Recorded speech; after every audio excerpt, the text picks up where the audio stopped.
गुज़श्ता रात इसराइल ने ईरान के ऊपर हमले किए थे और वो हमले अभी तक जारी हैं। कुल मिलाकर के 100 मुख्तलिफ मकामात पर ईरान पर इसराइल ने हमले किए हैं और उनकी जो मरकज़ी क़यादत है, उनके जो फ़ौज के सरबराह हैं जनरल मोहम्मद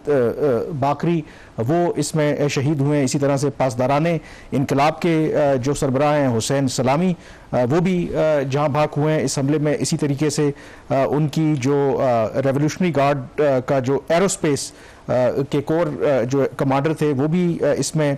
मारे गए हैं, जनरल अमीर अली। इसी तरह से कम से कम 6 जो नामवर उनके साइंटिस्ट हैं ईरान के न्यूक्लियर, वो भी इसमें जहाँ भाग हुए हैं। और अब जो ईरान है उसकी तरफ से ये बयान तो सामने आ रहा है कि वो इसका भरपूर जवाब देंगे। ईरान के सुप्रीम लीडर की तरफ से भी स्टेटमेंट सामने आ रहा है। इसी तरह से जो ईरान के सदर हैं उनकी तरफ से भी बयानात सामने आ रहे हैं। दूसरा जो इसराइल है वो ये कह रहा है कि उन्होंने कोई टाइम लाइन नहीं दी। उन्होंने कहा कि ये हमले जो हैं वो आइंदा चंद रोज़ तक जारी रहेंगे। इनफैक्ट जब आपसे बात हो रही है तो ये इतलात आ रही है कि मज़ीद वो जो ईरान की न्यूक्लियर साइट्स हैं या उनके मिलिट्री बेसिस हैं उनके ऊपर निशाना बना रहे हैं। सबसे अहम सवाल ये है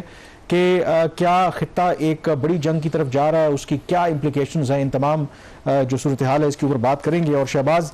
जो सबसे आई थिंक अलार्मिंग है, आई थिंक 2 रोज़ पहले ही जब अमेरिका ने जितने जो मिडिल ईस्ट के अंदर उनके नॉन एसेंशियल जो स्टाफ था, जो डिप्लोमेटिक मिशंस थे, वहाँ से जब विड्रॉ किया था, फिर ये खबरें आ रही थीं कि इसराइल जो है किसी भी वक्त हमला कर सकता है ईरान के ऊपर। तो उस वक्त शायद कुछ लोगों का ख्याल था कि क्योंकि मुज़ाकरात भी चल रहे थे ईरान और अमेरिका के दरमियान, कि मे बी ये अमेरिका की तरफ से भी प्रेशर टैक्टिक हो ताकि मजबूर किया जाए ईरान को कि अमेरिका की टर्म्स के ऊपर वो एक मुआहदा साइन करें। बट जिस तरीके से उन्होंने रात गए ही हमला किया वो शायद एक बहुत बड़ा सरप्राइज एलिमेंट था। एंड मोर इम्पॉर्टेंटली जो हमले उन्होंने किए हैं विद इन आवर्स, जो ईरान की लीडरशिप है, मिलिट्री लीडरशिप है, उनकी जो साइंटिस्ट हैं, उनको जिस तरीके से एलिमिनेट किया है, that is I think unprecedented. Kamran, मेरा ख्याल है कि जो हमला था इसराइल का वो प्रिडिक्टेबल था।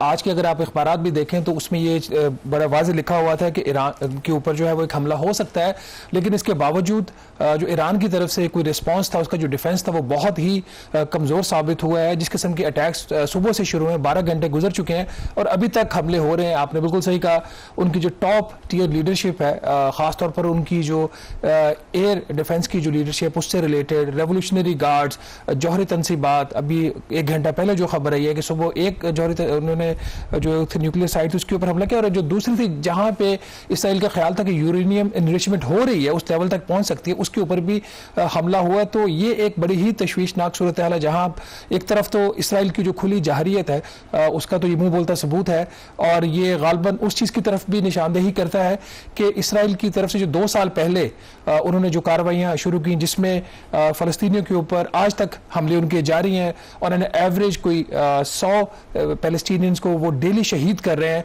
और मुस्लिम ममालिक की तरफ से मजम्मत हुई, इससे ज़्यादा कुछ नहीं हुआ। और उसका नतीजा ये अब हुआ कि मशरिक़ वस्ता उस जगह पे पहुंच गया है जिससे ना सिर्फ इस खत्ते को बल्कि जो दुनिया का अमन है उसको भी। इम्पोर्टेंटली जब ये ईरान की तरफ से इसराइल की तरफ से हमले लॉन्च किए गए थे तो पहला जो रद्द-ए-अमल अमेरिका की तरफ से था, उन्होंने कहा कि ये इसराइल की यकतरफा कार्रवाई है और इसमें अमेरिका जो है वो बिल्कुल शामिल नहीं है। लेकिन जैसे ही वक्त गुजरता गया, अब अमेरिकी सदर ट्रंप की तरफ से जो बयानात सामने आ रहे हैं, एक टीवी इंटरव्यू में उन्होंने ये कहा है कि जो इसराइल है उसने बड़े ज़बरदस्त हमले किए हैं, और जो लोग वो कह रहे हैं कि इसमें मारे गए हैं वो तमाम हार्ड लाइनर्स थे जिनके साथ उनकी बातचीत हो रही थी, यानी कि अमेरिका की बातचीत हो रही थी, और वो जो ईरान के साथ एक न्यूक्लियर मुआहदा अमेरिका करना चाहता है उसमें सबसे बड़ी रुकावट है। और उसमें मोर इम्पॉर्टेंटली उन्होंने जो अगली मेरे ख्याल में ख़तरनाक बात की है कि ईरान को खुली उन्होंने धमकी दी है कि अभी भी उनके पास मौका है कि अगर वो एक न्यूक्लियर मुआहदा करना चाहते हैं अमेरिका के साथ तो अभी मुआहदा कर लें।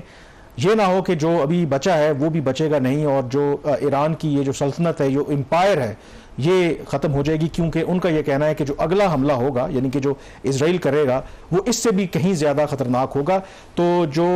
अमेरिका पहले साइड लाइन पर खड़ा हुआ था या अपेरेंटली पोर्ट्रे कर रहा था पब्लिकली कि हम इसराइल के साथ नहीं हैं, लेकिन अब लगता है कि वो मुकम्मल तौर पर ईरान इसराइल के साथ हैं और जो मुस्तकबिल के जो हमले हैं उनकी तरफ भी निशानदेही कर रहे हैं। लेकिन इसमें जो सबसे इंपॉर्टेंट बात है कि ईरान अब क्या करेगा। देखिए, ईरान की जो प्रेस्टीज है वो एट स्टेक है। एक पब्लिकली उनके ऊपर दबाव यकीनी तौर पर होगा, क्योंकि 1979 में जो इनकलाब आया उसके बाद ईरान की एक ख़ास पॉलिसी रही। वो इसराइल को तस्लीम नहीं करते, वो इसराइल के बारे में कहते थे कि उनको हम सफ़ाए हस्ती से मिटा देंगे। वो अमेरिका के ऊपर तनकीद करते थे कि वो सबसे बड़ा उनका बैकर है। और फिर उन्होंने पूरा एक नेटवर्क भी मिडल ईस्ट में जो उनके मुख्तलिफ ग्रुप्स थे वो बिछाया। But one after the other, आपने गज़ा का जिक्र किया, उसके बाद हमने हिजबुल्लाह के साथ जो कुछ इसराइल ने किया, फिर इसी तरीके से सीरिया में जो रजीम चेंज हुआ, बशर अल असद की हुकूमत का खात्मा हुआ,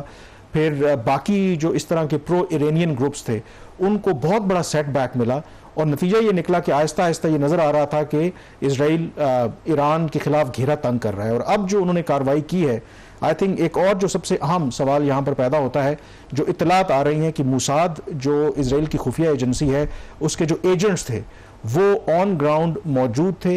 ईरान में। उनमें ये बात भी कही जा रही है, दावा है कि कुछ जो ईरानी नेशनल्स हैं वो भी उसमें शामिल थे और उन्होंने वहाँ पर रह करके जो इसराइल की, आप ईरान के एयर डिफेंस सिस्टम की बात कर रहे हैं जो गैर मौसर हुआ, कहा यह जाता है कि इसराइल ने, मूसाद ने ईरान के अंदर ही रह करके वो ड्रोन्स वो बनाए, उन्हीं ड्रोन्स को इस्तेमाल करते हुए जो ईरान का एयर डिफेंस सिस्टम है उसको नाकारा बनाया। तो ये मेरे ख्याल में काफ़ी अलार्मिंग है और ये क्वेश्चन रेज करता है ईरान की जो भी डिफेंसिव कैपेबिलिटी थी, गिवन द फैक्ट कि जिस तरह की उनको थ्रेट का सामना था। कामरान, देखिए, अगर अमेरिका की आप अभी तक स्टेटमेंट्स देखें, कॉन्ट्राडिक्टरी स्टेटमेंट्स आ रही हैं। पहले उनके जो सेक्रेटरी ऑफ स्टेट का बयान आया कि हमारा इसमें कोई रोल नहीं है, ये इसराइल की यकतरफा कार्रवाई, और हमें बताया गया था कि उनके लिए ये करना ज़रूरी है। तो उन्होंने साथ उन्होंने ये भी कहा कि अमेरिकन जो इंटरेस्ट हैं खित्ते में, आप उसके ऊपर अटैक ना करें। लेकिन उसके बिल्कुल बरक्स प्रेसिडेंट डोनाल्ड ट्रंप की तरफ से जो उनकी स्टेटमेंट आई है उनके सोशल मीडिया अकाउंट के ऊपर, वो एक बड़ी ही क्लियर किस्म की एक वार्निंग भी है, एक किस्म से उसको जो इसराइली पोजीशन उसको ये सपोर्ट भी कर रहे हैं कि उसके पास अमेरिकन हथियार है और जिस किस्म के लीथल ये हथियार, उसका जो नुकसान है वो जो हुआ वो आपने देख लिया, जो इससे ज्यादा नुकसान होगा वो आप बर्दाश्त नहीं कर सकेंगे। तो ये बड़ा वाज़ेह हो गया है कि अमेरिकन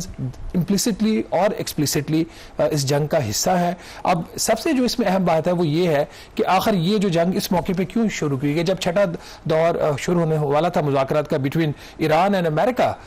जो उनका न्यूक्लियर के हवाले से, तो उससे चंद घंटे पहले ये कार्रवाई करने का मकसद ये था कि या तो अमेरिका नहीं चाहता था कि डील के करीब पहुंचे, या फिर जो है कुछ इसराइल की तरफ से तो डेफिनेटली ये शुरू से उनकी एक रेजिस्टेंस रही थी। हमारी जो आज कुछ पाकिस्तानी हुकाम से बात हुई, उनका ये कहना था कि दोनों साइड से काफ़ी प्रोग्रेस हुई थी, जो बात आके अटकी हुई थी। ईरान तो ये बात मान रहा था कि ठीक है हम नहीं बनाएंगे जो न्यूक्लियर हथियार है, लेकिन जो यूरेनियम इनरिचमेंट है फॉर द पीसफुल पर्पसेज, जो उनका एक स्टैंडर्ड और ट्रेडिशनल उनका स्टांस है, उनका हम इससे पीछे नहीं हटेंगे। जो एक लेवल होता है 3.67% का ऑफ द इनरिचमेंट, उस लेवल से उन्होंने कहा जी कि हम पीछे नहीं हटेंगे। जो था थ्रू अमेरिका ये दबाव डाल रहा था कि ये जो इनरिचमेंट लेवल हमें ये भी नहीं चाहिए, आप बिल्कुल एलिमिनेट कर दें अपनी फैसिलिटीज। तो यहां पे आके बात रुकी हुई थी, लेकिन फिर भी जो छठा दौर था वो होना था और नहीं हुआ, और उसके दरमियान ये सारी कार्रवाई होगी। और आई थिंक इसने कई अहम सवालात को भी जन्म दिया है, क्योंकि ईरान की जो पॉलिसी सिंस, जैसे मैंने कहा कि इनकलाब के बाद